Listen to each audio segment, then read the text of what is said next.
A1గా KTR ACB case మొత్తానికి formula ఈ car రేసులో కేటీఆర్ పై కేసు నమోదైంది.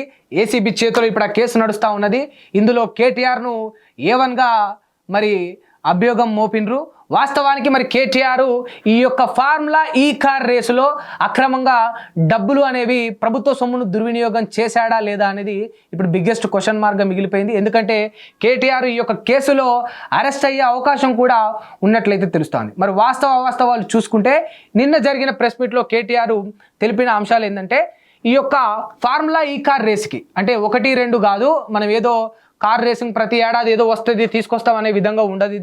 దీనికి ఒక 3-4 ఏళ్ళు ప్రతి ఏటా ఖచ్చితంగా నిర్వహించేటట్టు ఒక అగ్రిమెంట్ చేసుకుంటాం. అందులో మొదటి సంవత్సరంలో తీసుకొచ్చినప్పుడు ఫార్ములా ఈ కార్ రేస్ అనేది అద్భుతంగా జరిగింది.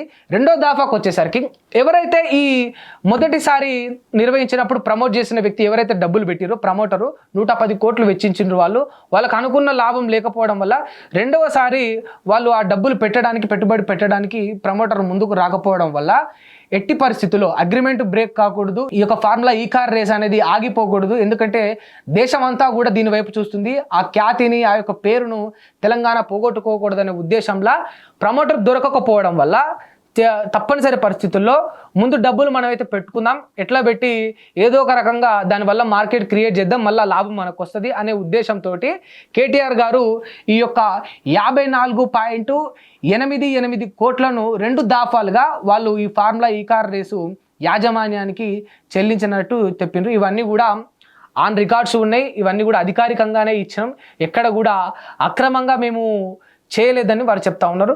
వారి వాస్తవానికి ప్రభుత్వం చేస్తున్న ఆరోపణ ఏంటంటే ఇది కేటీఆర్ అంశం, కానీ ఇందులో ఖచ్చితంగా కేటీఆర్ డబ్బులు తిన్నాడు, అక్రమంగా డబ్బులు సంపాదించుకున్నాడు, ఇక కమిషన్ తీసుకున్నారు, ప్రభుత్వ సొమ్మును దుర్వినియోగం చేసిరని చెప్పేసి ఇక్కడ చూసుకుంటే IPC 409 and 120B సెక్షన్ల కింద కేసును కూడా నమోదు చేసిండ్రు. మరి మొత్తానికి ఇవాళ కేటీఆర్ అరెస్ట్ అవుతాడా లేదా అనే ఒక ఉద్రిక్తమైన పరిస్థితి అయితే రాష్ట్రంలో నెలకొంది.